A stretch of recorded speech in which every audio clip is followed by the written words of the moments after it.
Hi hello നമസ്കാരം. പുതിയൊരു വീട്ടിലേക്ക് സ്വാഗതം.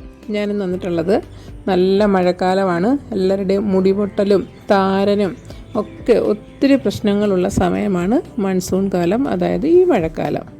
കൂടുതൽ നമ്മൾ കെയർ ചെയ്യുകയാണെങ്കിൽ മുടി നന്നായിട്ട് വളരാനും നല്ല കരുത്തോടെ വളരാനും പറ്റിയ ഒരു കാലാവസ്ഥ തന്നെയാണ് മഴക്കാലം. ഈ മഴക്കാലം കഴിയുമ്പോഴത്തേന് ഇതേ രീതിയിലൊക്കെ ഒന്ന് ആ സമയം ശ്രദ്ധിക്കുകയാണെങ്കിൽ മുടി നല്ല കരുത്തോടെ വളർത്തിയെടുക്കാനും പറ്റും. അപ്പോൾ എന്തൊക്കെ ടിപ്പുകളാണ് നമ്മൾ ഈ മഴക്കാലത്ത് ചെയ്യേണ്ടതെന്ന് നോക്കാം. ഒന്നാമത്തെ കാര്യം, നേരത്തെ തല കഴുകുന്ന ദിവസം നേരത്തെ കഴുകുക. നാട്ടിലൊക്കെ സാധാരണയായിട്ടാണെങ്കിൽ വൈകുന്നേരങ്ങളിൽ കഴുകും, മുടി ഉണങ്ങാതിരിക്കും. അപ്പോൾ അതുകൊണ്ട് നേരത്തെ കുളിക്കുക, മുടി ഉണങ്ങാൻ അനുവദിക്കുക.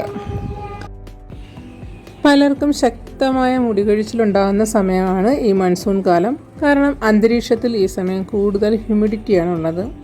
നമുക്ക് പുറത്ത് മഴ പെയ്യുമ്പോൾ കൂടുതൽ വെള്ളം കുടിക്കാൻ തോന്നത്തുമില്ല. പക്ഷേ മഴ സമയമാണെന്ന് കരുതി നമ്മൾ നല്ല രീതിയിൽ വെള്ളം കുടിക്കണം. അപ്പോൾ വെള്ളം കുടിക്കുമ്പോൾ മാത്രമേ ബോഡി ഹൈഡ്രേറ്റ് ആയിരിക്കുകയും അതുപോലെ തന്നെ നമ്മുടെ ശിരോചർമ്മവും അതേപോലെ ഹൈഡ്രേറ്റ് ആയിട്ടിരിക്കുകയും ചെയ്യും.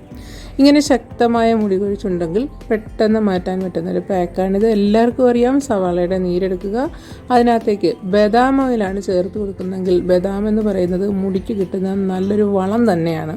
ബദാം ഓയിൽ അല്ല എന്നുണ്ടെങ്കിൽ അതുപോലെ കാസ്റ്റർ ഓയിൽ ചേർക്കുന്നതും വളരെ നല്ലതാണ്.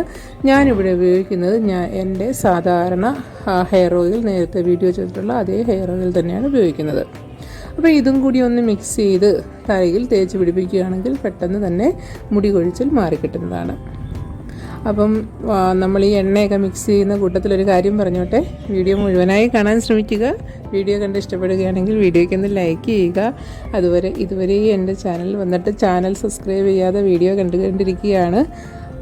അതുകൊണ്ട് ചാനലൊന്ന് സബ്സ്ക്രൈബ് ചെയ്ത് സഹായിക്കുക.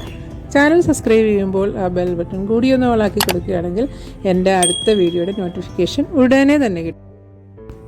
ഈ സവാള നീര് എണ്ണ ചേർത്ത് മിക്സ് ചെയ്ത് തലയിൽ തേക്കുമ്പോഴാണെങ്കിൽ ഓരോ ഹെയർ പാർട്ടായിട്ട് എടുത്തിട്ട് ഹെയറിൽ എല്ലാം വേരുകൾ മുതൽ അറ്റം വരെ എത്തത്തക്ക രീതിയിൽ സവാള നീര് തേച്ച് കൊടുക്കാം. സവാള നീര് എല്ലാവർക്കും അറിയാം, മുടി നല്ല സ്ട്രോങ് ആയിട്ട് വളരാനും അതുപോലെ മുടി കൊഴിച്ചിൽ പെട്ടെന്ന് പിടിച്ച് കെട്ടിയതുപോലെ നിർത്താനും വളരെ നല്ലതാണ് സവാള നീര്. അപ്പോൾ ഇതൊക്കെ തേച്ച് കൊടുത്തതിന് ശേഷം വലിയ കണ്ണിയുള്ള ചീപ്പ് കൊണ്ട് ഒന്ന് ചീകി കൊടുക്കുന്നത് നല്ലതാണ്. മുടി മൊത്തത്തിൽ അതുപോലെ തലയോട്ടിയിലും ഈ സവാള നീരൊക്കെ ഒന്ന് പിടിച്ച് കിട്ടുന്നതിന് വളരെ നല്ലതാണ്.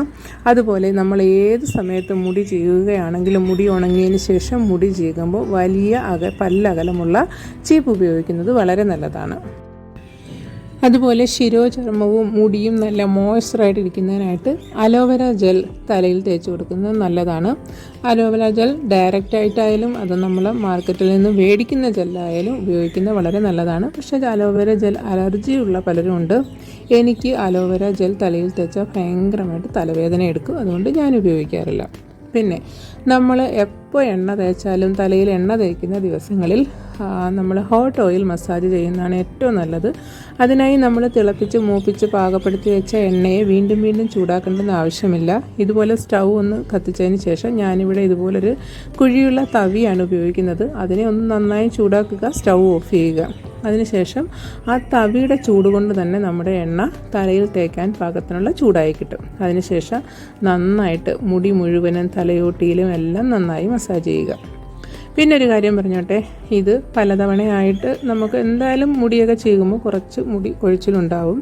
നേരത്തെ ഒരു സമയത്ത് നല്ല മുടി കൊഴിച്ചിലുണ്ടാകുന്നത്, അതിനുശേഷം ഞാൻ മുടി കൊഴിച്ചിലിൻ്റെ ഒരു എണ്ണ ഉണ്ടാക്കി ഉപയോഗിച്ചതിന് ശേഷമാണ് മുടി കൊഴിച്ചിൽ നിന്നത്. എങ്കിലും ചീകുമ്പോൾ എന്തായാലും കുറച്ച് മുടി പൊഴിയും. ഒരു 10-40 മുടിയെങ്കിലുമൊക്കെ നമുക്ക് ഡെയിലി പൊഴിയും. അത് ഞങ്ങൾ ഇതുപോലെ എൻ്റെയും മോളുടെയും മുടി ഞങ്ങൾ ഇങ്ങനെ ചുരുട്ടിക്കെട്ടി പല ദിവസങ്ങളിലായി പല മാസങ്ങളിലായി സൂക്ഷിച്ചു വെച്ചിട്ടുള്ള കൊഴിഞ്ഞു പോയിട്ടുള്ള മുടിയാണിത്. ഇവിടെങ്ങും ആരും കൊഴിഞ്ഞ മുടി നമ്മുടെ നാട്ടിലെ പോലെ അവിടെ ഇവിടെയൊന്നും വലിച്ചെറിയാറില്ല.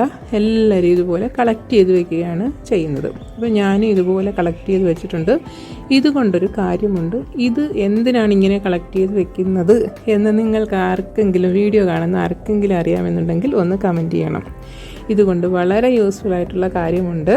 അതിനുവേണ്ടി അത് കാണിക്കാൻ ഒരു വീഡിയോ ആയിട്ട് ചെയ്യാനായിട്ട് ഞാൻ കുറേ നാൾ കൊണ്ടേ കരുതുന്നു. ഇനിയൊരവസരം കിട്ടുകയാണെങ്കിൽ തീർച്ചയായും ഈ മുടി കൊണ്ടുള്ള ഒരു സംഭവം വീഡിയോ ചെയ്യുന്നതായിരിക്കും.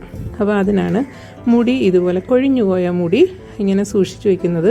ആ ഒരു സംഭവം അറിയുകയാണെങ്കിൽ കൊഴിഞ്ഞ ഒരൊറ്റ മുടി പോലും നിങ്ങൾ പിന്നെ പുറത്ത് കളയത്തില്ല, സൂക്ഷിച്ചു വയ്ക്കും. പിന്നെ മുടി നമ്മൾ സവാള നീര് തേച്ചതിന് ശേഷം ഷാമ്പു ഉപയോഗിക്കേണ്ടവർക്കാണെങ്കിൽ ഷാമ്പു ഉപയോഗിച്ച് മുടി വാഷ് ചെയ്ത് കളയാം.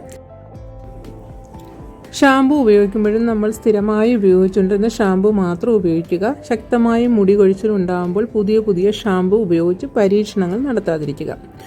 അതുപോലെ ഹോട്ട് ഓയിൽ മസാജ് ചെയ്യുന്ന ദിവസങ്ങളിലാണെങ്കിലും എങ്ങനെ നമ്മൾ തല കഴുകി കുളിച്ചാലും ശരി, അവസാനം ഈ ഒരു വെള്ളം ഉപയോഗിച്ച് മുടിയും തലയൊട്ടിയും കഴുകിയെടുക്കുക. നമ്മൾ ഷാമ്പൂ ഒക്കെ ഉപയോഗിച്ച് കഴുകി അതിനുശേഷം വേപ്പില ഒരല്പം വെള്ളത്തിലിട്ട് തിളപ്പിച്ച് തണുക്കാനായി വെച്ചേക്കുക. കുളിയെല്ലാം കഴിഞ്ഞ് നോർമൽ വെള്ളത്തിൽ കുളി കഴിഞ്ഞതിന് ശേഷം ഈ വേപ്പില വെള്ളം ഉപയോഗിച്ച് അവസാനം മുടി കഴുകിയെടുക്കുക.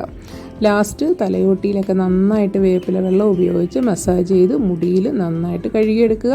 അതിനുശേഷം നന്നായിട്ട് ഉണക്കുക. മഴക്കാലത്ത് മുടി ഉണങ്ങാൻ വലിയ ബുദ്ധിമുട്ടാണ്. അതുകൊണ്ട് ഫാനിൻ്റെ ചുവട്ടിലൊക്കെ ഇരുന്ന് നന്നായിട്ട് മുടി ഉണക്കിയെടുക്കുക. അതുപോലെ ചീകുമ്പോൾ ശ്രദ്ധിക്കുക, മുടിയുടെ ഏറ്റവും താഴത്തെ വശം ഇതുപോലെ അതിൻ്റെ കെട്ടെല്ലാം അറുത്തതിന് ശേഷം വേണം മുകളിലേക്കുള്ള കെട്ടിറക്കുന്നത്. അല്ലാതെ മുകളിൽ നിന്ന് താഴേക്ക് ചീപ്പി കെട്ടിറക്കരുത്. താഴെ ചീപ്പി കൊടുത്തതിന് ശേഷം വേണം മുകളിലേക്ക് ചീപ്പാൻ. അപ്പോൾ ഇത്രയും കാര്യങ്ങളൊക്കെ ശ്രദ്ധിക്കുകയാണെങ്കിൽ മഴക്കാലത്തുണ്ടാകുന്ന പെയിൻ ശല്യം, താരൻ, വല്ലാത്ത സ്മെല്ല് ഇതെല്ലാം മാറ്റിയെടുത്ത് മുടി നല്ല ഹൈഡ്രേറ്റ് ആയിട്ടിരിക്കുന്നതിനും അതുപോലെ ഇടതൂർന്ന് വളരുന്നതിനും മുടി കൊഴിച്ചൽ മാറ്റുന്നതിനും അറ്റം പിളർപ്പ് മാറുന്നതിനും എല്ലാം നല്ല യൂസ്ഫുൾ ആയിട്ടുള്ള ടിപ്സാണ് ഈ പറഞ്ഞിട്ടുള്ളത്. അപ്പോൾ വീഡിയോ ഇഷ്ടപ്പെടുകയാണെങ്കിൽ വീഡിയോയ്ക്ക് ഒന്ന് ലൈക്ക് ചെയ്യാൻ മറക്കരുത്. അതുപോലെ ഇനിയും ചാനൽ സബ്സ്ക്രൈബ് ചെയ്യാതെ വീഡിയോ കണ്ടുകൊണ്ടിരിക്കുന്ന കൂട്ടുകാർ പ്ലീസ് ചാനൽ ഒന്ന് സബ്സ്ക്രൈബ് ചെയ്ത് സഹായിക്കുക. അടുത്തൊരു പുതിയ വീഡിയോ ആയിട്ട് ഉടനെ തന്നെ കാണാം. Thank you for watching and supporting.